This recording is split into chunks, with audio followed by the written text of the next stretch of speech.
Hi there. Welcome to this week's Ask Amy. I spent a lot of time in the hospital yesterday. My mother is actually on the tail end of treatment and surgeries and all of these things for breast cancer that she's dealt with over the last year, and it's all good. Everything is going very, very well, and so we're grateful. But I had an experience yesterday that was interesting. Mother had come in from her surgery and she was still a little groggy. My dad had been up since 3:30. I sent him home and I said I will stay until the shift change, which was going to happen at about 7 o'clock last night. And we'd been up there all day pretty much. It was a 4-hour surgery, and all the beforehand and after, and it was just exhausting. So Dad went home and I stayed there with Mom. And it was funny because I said, "Do you want to watch TV? Yeah, I want to watch TV." And I said, "What would you like to watch? HGTV, Food Network, those are kind of our favorites." And she said, "Seinfeld." So I don't know where that came from. My mother's never watched Seinfeld, and I guess in her morphine-induced whatever, Seinfeld was funny. So anyhow, what was interesting is the nurse that we had was did her job, was very capable, was very knowledgeable, but was just almost like she was a little bit inconvenienced. Okay, she was not very pleasant. Just when she came in, I kind of tensed up. Luckily, Mom was on morphine and didn't bother her a bit.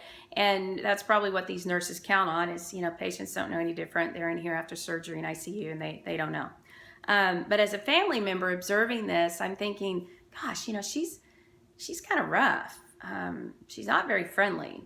She doesn't even speak to me. I'm her daughter. I'm in here, and she hasn't even spoken to me the last 3 times she's been in.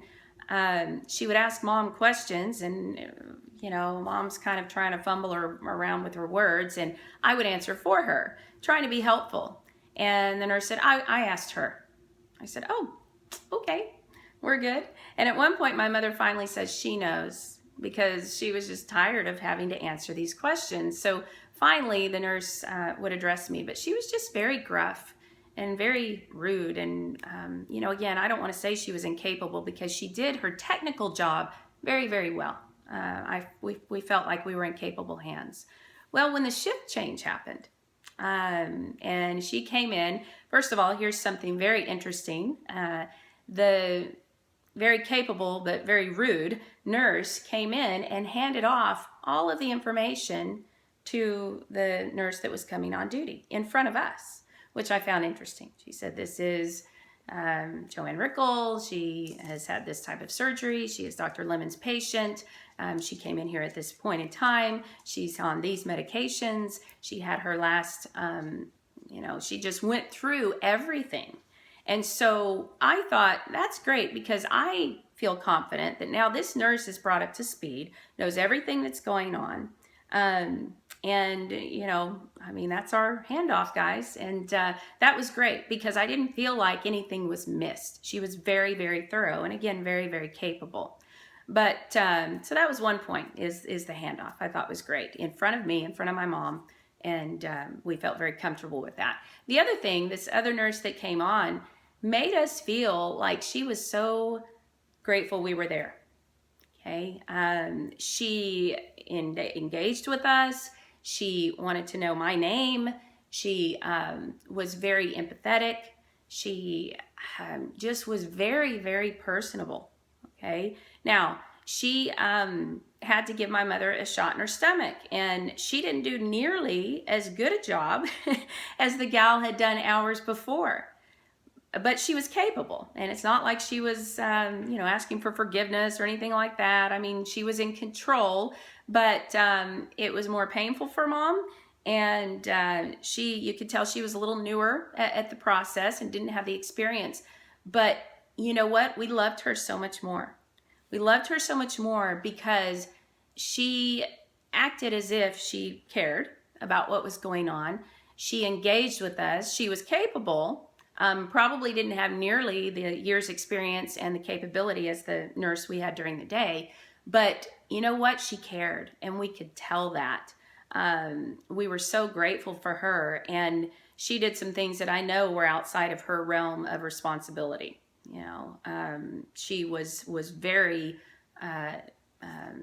caring, very nurturing, very empathetic. And so, I think sometimes we think, well, yeah, I'm here to do a job, and I'm going to do my job. I know how to do my job. I do it very, very well. And you know what? I think without that human touch, we are missing something very, very important. We can go to any hospital we want. Okay, we can go to any doctor we want, even when you have breast cancer. You aren't locked in to one particular doctor. In fact, I'm going there later today, and I'm going to give that night nurse who will be back there tonight at 7 o'clock. I'm going to give her that feedback. I didn't get the chance to do that last night, but I'm going to make sure she knows how we felt about that, and I'm hoping that kind of gets around and is shared. So I just want you to know that I don't care how much experience you have, how good technically you are at what you do. Don't ever put yourself above the patient just in terms of your level of knowledge and the job that you do. Always show them, hopefully genuinely, that you are grateful that they are there, that you are grateful that they chose to be there rather than anywhere else. Now, this really wasn't a choice for mom. I guess it was, but patients, even more so in your dental practice, don't have to be there. It is not a life or death thing. They do not have to be there. And I certainly hope that you make them feel as if you are grateful that they are there. And don't forget those handoffs. All right. Hope you don't mind me getting a little personal with you today, but just wanted to share that story in hopes that it might help you think of things a little bit differently. So I will see you next time. Bye-bye.